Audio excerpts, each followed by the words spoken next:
Halo guys, saat ini saya berada di kebun seorang teman di daerah Subang. Mereka sarjana, yang satu IPB, yang satu sarjana ekonomi, tapi mereka mau, ya bisa dibilang membangun desa ya. Saat COVID saat ini, pertanian menjadi perdagangan yang sangat penting. Kita kembali ke desa dan lihat di terong ungu, tumbuh subur di lahannya. Jauh memandang kita lihat terong dan kacang panjang dan timun. Ini yang punya ini Ibu Nina. Tidak usah lari. Tidak usah lari. Dia kuliah di Jakarta, sarjana ekonomi. Dia memilih kembali. Yang kebun ini 3 anaknya sudah sukses. Ntar lagi punya cucu. Amin. Ini semoga lahan pertanian ini tetap menjadi lahan pertanian, tidak berubah kemudian menjadi perumahan. Sebab manusia masih butuh makan. Ketika satu saat semuanya ini menjadi pemukiman, terus dari mana sumber makanan? Sementara kita belum siap dengan berkebun di areal yang tinggi. Oleh karena itu, dengan bertambahnya penduduk, tanah yang tidak bertambah, maka model perumahan yang ada adalah tinggi ke atas dalam bentuk apartemen, agar supaya kita masih bisa menikmati makanan sehat seperti ini. Ini contohnya saya berada di perkebunan ini. Kita lihat areal kacang panjang dan wilayah ini merupakan wilayah yang sangat subur dan sangat bagus untuk wilayah pertanian. Lingkungan persawahan yang sangat luas. Semoga ini tidak hilang satu ketika, sebab kita sangat membutuhkan makanan. Manusia itu tidak bisa hidup tanpa lahan untuk makanan. Dengan tumbuhan yang tidak dengan pestisida, dibiarkan tumbuh subur alami. Dan saya berharap ini tetap ada satu ketika, tetapi dengan model-model pembangunan yang mungkin satu ketika pemukiman kita akan memang model apartemen, karena manusia bertambah terus dengan lahan yang tidak bisa bertambah kecuali kita melakukan reklamasi, dan area pertanian ini tetap kita biarkan seperti ini. Dan saat ini dunia sedang dengan situasi saat ini, semua pemerintah dunia berkomitmen untuk menurunkan kenaikan suhu 1-2 derajat per tahun. Melalui apa? Yang namanya salah satunya adalah carbon trade, perdagangan karbon.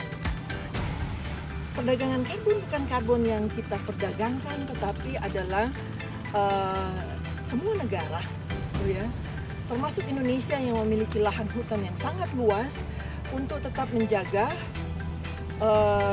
dan melakukan pengelolaan agar supaya tanaman-tanaman hutan yang begitu luas, hutan konservasi dan apapun yang mengandung tumbuhan hijau tetap dipelihara, diperbanyak, sebab tanaman hijau ini ya merupakan tanaman yang menyerap gas karbon. Kita tahu bahwa gas karbon salah satu gas yang sangat mendominasi rusaknya bumi ini, melakukan pencemaran. Tetapi gas karbon ini bisa diminimalisir dengan adanya tanaman-tanaman hijau seperti ini, karena melalui proses fotosintesis dalam memasak makanannya, dia menyerap gas CO2 dalam proses fotosintesis itu. Dan gas karbon itu gas. Daerah industri yang jauh dia kemana-mana, jika tanaman hijau seperti ini banyak, maka dia akan menyerap gas karbonnya begitu banyak. Itu antara lain yang dibilang carbon trade. Jadi kita tetap menjaga, melakukan pengelolaan, tidak dengan penuh tembok, tetapi tanaman yang seperti ini, kita sudah mendapatkan bayaran atau negara menerima fee dari negara-negara penghasil gas karbon. Itulah kira-kira salah satu sumber di masa depan yang perlu kita garap. Indonesia sebagai negara agraris yang sangat subur perlu memelihara hal-hal seperti ini. Dan harusnya kita memiliki Kementerian Pertanian mengedukasi rakyat, terutama petani, dengan menyediakan apa yang menjadi kebutuhan mereka, pupuk dan lain-lain sebagainya, membantu mereka bagaimana mengelola lahan pertanian secara efisien dengan penghasilan yang memadai, maka mereka tidak akan meninggalkan lahan mereka, sebab masyarakat kita memiliki pengetahuan dari nenek moyang tentang pertanian karena kita negara agraris. Tetapi mereka akan menjadi urban di kota apabila perkebunan atau pertanian mereka tidak menghasilkan, sementara kebutuhan hidup mereka banyak. Jadi ini sangat bagus interaksi antara tanaman-tanaman ini dan manusia. Lagi kalau kita bicara bahwa kebijakan untuk menurunkan laju peningkatan kenaikan suhu bumi 1-2 derajat Celcius per tahun. Sebab kita tahu bahwa saat ini climate change ya, panas yang semakin panas, sebab semua planet bumilah yang diciptakan oleh Tuhan diberikan selimut untuk menahan panasnya ultraviolet yang datang. Selimut ini yang kita namakan lapisan ozon. Nah, saat ini lapisan ozon itu di atas bumi semakin menipis. Semakin menipisnya lapisan ozon ini sangat dipengaruhi oleh pencemaran yang terjadi di bumi.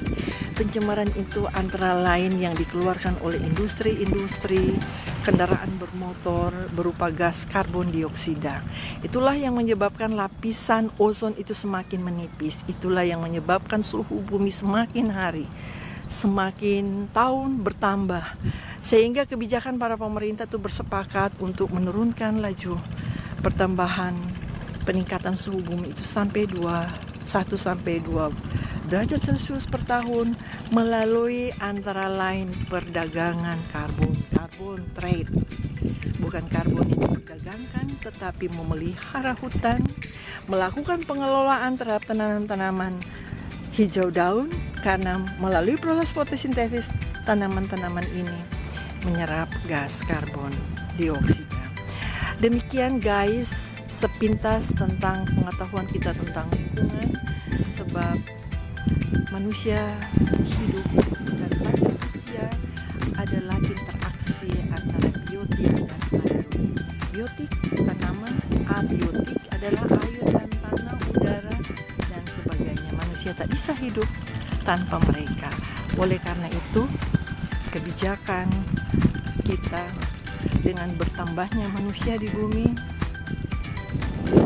harus mempertimbangkan lahan-lahan seperti ini tetap dipertimbangkan dan dioptimalkan agar supaya masyarakat desa bisa sejahtera dan makmur di daerahnya tanpa harus menjadi urban dengan kemampuan skill yang terbatas ke kota.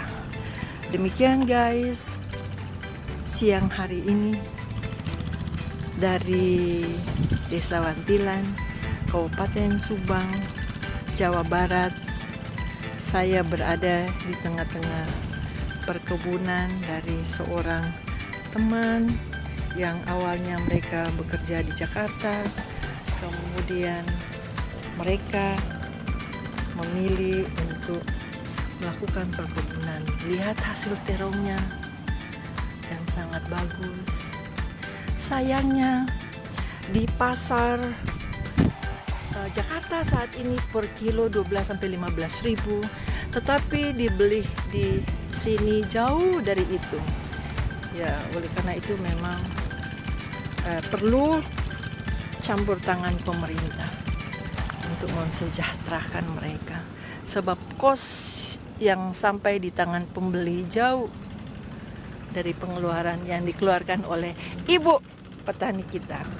Ibu Nina ini sarjana ekonomi, tapi dia memilih untuk kembali ke desa, bukan desanya, desa Akang. Lihat nih terong, terong. Wah, saya penggemar terong nih. Coba, enak banget nih ya. Coba ada yang satu-satu. Enaknya berada di tengah persawahannya Bu Nina ini. Ini petani canggih nih, ntar lagi dia jadi Bu Aji. Tahu dia mau pergi Bu Aji di mana? Sementara di Arab masih banyak gitu. Halo guys, kira-kira sekian kita dari kebun terong Bu Nina, Desa Wantilan, Kabupaten Subang. Sampai kita ketemu pada konten berikutnya. Tetap interaksi dengan lingkungan, tetap dijaga sampah, tanaman. Tanaman ini kita bisa lakukan juga di rumah, walaupun tidak luas. Kita bisa lakukan mereka dengan cara-cara hidroponik. Oke guys, sampai ketemu pada konten berikutnya. Bye-bye.